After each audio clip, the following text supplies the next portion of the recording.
کسی مزار پر چادر یا دیگ چڑھانے کی منت مانی ہے تو کیا اس کا بھی پورا کرنا واجب ہے؟ دیکھیں، منت چادر کی یا مزار پر دیگ چڑھانے کی یہ عرفی منت کہلاتی ہے، صحیح ہے، شرعی منت نہیں ہے یہ، یعنی ٹھیک ہے۔ اس کا کرنا واجب نہیں ہے۔ کر لے تو بہتر ہے، لیکن نہ کرے تو گناہ گار۔ اور پھر یہ بھی ضروری نہیں ہے کہ مزار پر جا کر ہی آپ نے یہ کام کرنے ہیں۔ اصل مقصود کیا تھا کہ مجھے صاحب مزار کے لیے ایصال ثواب کے لیے کام۔ اچھا، ہمارے یہاں کچھ اس کا دوسرا پہلو بھی بیان کرتے ہیں کہ ناجائز ہے، حرام ہے، یہ ہے، وہ ہے۔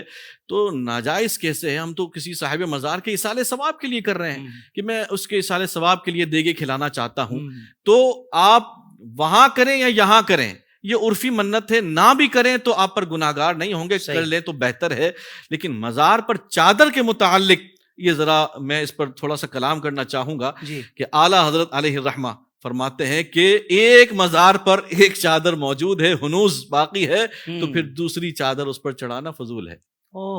ہمارے یہاں آپ دیکھیں مزاروں پر چادروں کے انبار لگے ہوئے، 20 دکانیں باہر ہوتی ہیں۔ ہاں، یہ سارا یہ دھندا لگایا۔ اچھا، پھر وہ مزار پر چادر آپ نے چڑھائی اور چادر چڑھا کر وہ پیچھے مجاور آیا، وہ چادر لے کے پھر اس کو باہر جا کر بیچ رہے ہوتے ہیں، تو آپ کی چادروں کے ساتھ یہ سلوک ہو رہا ہوتا ہے۔ تو ایک چادر ہے، کافی ہے۔ چادر کی منت سے بہتر ہے کہ آپ کوئی اور منت کر لیں، لیکن اس منت کا پورا کرنا واجب نہیں ہے، کر لیں تو بہتر ہے۔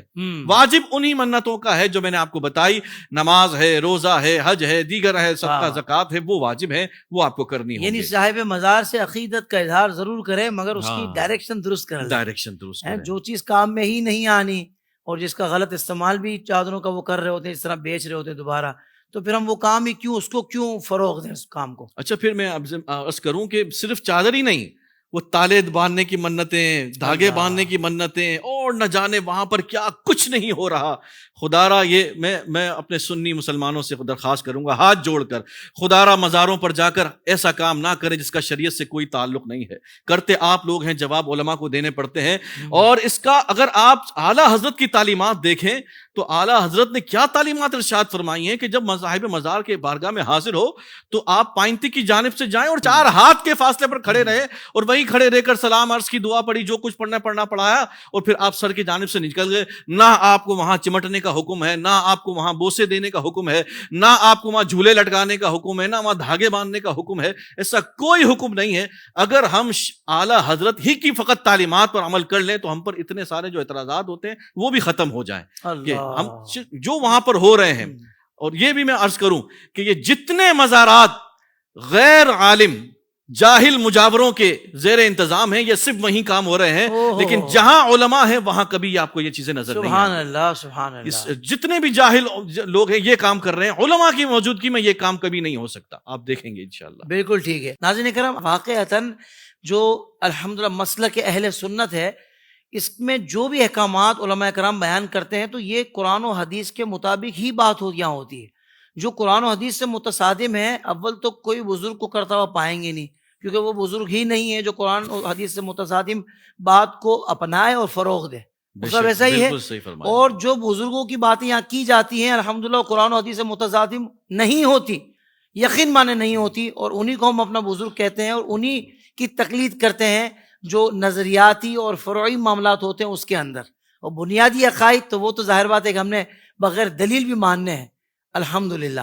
تو یہ بات سمجھنے کی ہے کہ الحمدللہ خرافات جو ان چیزوں میں شامل ہو چکی ہیں، بانگ دہل الحمدللہ برملا اظہار کیا جا رہا ہے کہ یہ خرافات ہیں، ان کو ختم ہونا چاہیے۔ کوئی بھی ذی علم ان کاموں کی اجازت نہیں دے سکتا۔ ہمارے پلیٹ فارم سے اور اہل سنت کے تمام پلیٹ فارم سے یہی بات کی جاتی ہے۔ مفتی صاحب کیا کہیے گا؟ جی بالکل، میں عوام اہل سنت سے بالخصوص گزارش کروں گا کہ کوئی بھی کام کرنے سے پہلے کسی مستند عالم دین سے اس کی تصدیق کر لیں کہ یہ جو میں کام کرنے جا رہا ہوں اور دین کا کام، نیکی کا کام کرنے جا رہا ہوں، کیا اس کی کوئی شریعت میں گنجائش ہے، کوئی اس کا طریقہ ہے، کوئی اس کی سند ہے؟ اگر ہے تو کرے، نہیں ہے تو پھر بھلے وہ تیرے باپ سے آ رہا ہے، دادا سے آ رہا ہے، پردادا سے آ رہا ہے، کہاں سے بھی آ رہا ہے، وہ ساری چیزیں چھوڑ دے۔ اور اگر یہ روش اختیار کرنا نہیں، یہ تو ہمارے باپ دادا سے چلا آ رہا ہے، تو یہ مسلمان کا نہیں، یہ کفار کا طریقہ یا نام نہاد پیر صاحب کہہ رہے ہیں۔ ہاں، یہ تو پیر صاحب کے کہنے پر، پیروں نے تو آج ہمارا جو نام نہاد، ہر سارے نہیں جو غیر مستند اور جو ڈبہ پیر ہیں انہوں نے تو بیڑا غرق کر کے رکھا ہوا ہے. اللہ ان کے شر سے محفوظ رکھے.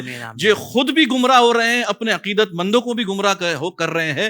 اسی لیے اعلیٰ حضرت فتاوی رضویہ اور صدر الشریعہ نے پیر رکھنے سے پہلے بھی 4 شرائطیں بتا دی کہ آپ کسی کو پیر بنانا چاہتے ہیں تو پہلے ان 4 چیزوں پر پرکھ لیں کہ وہ ہے بھی یا نہیں اس کا اہل. سب سے پہلی بنیاد یہی ہے کہ وہ سنی صحیح العقیدہ ہو. سنی صحیح العقیدہ ہو اور اس کی تمام تر تعریفات پر پورا اترتا ہو. صرف یہی نہیں کہ وہ سنی کہتا ہو اپنے آپ کو, اس کی ضروریات کے مطابق. اور پھر دوسرا یہ کہ سنی ہونے کے ساتھ اتنا علم بھی رکھتا ہو کہ وہ اپنی ضرورت کے مسائل کتب دینیہ سے نکال سکتا ہو. عقیدہ صحیح ہے لیکن خود کچھ علم نہیں ہے تو خود جب مسئلہ پوچھا جائے گا تو الٹا سیدھا مسئلہ بتائے گا اور خود بھی گمراہ ہوگا, اپنی عوام کو بھی گمراہ کرے گا. یہ 2 چیزیں ہونے کے باوجود بھی فرمایا کہ وہ فاسق معلن نہ ہو, اعلانیہ کوئی گناہ نہ کرتا ہو. نماز کا وقت ہو رہا ہے, پھر صاحب بیٹھے میں نماز ہماری مکے مدینے میں, یہ تو عام رائج ہے.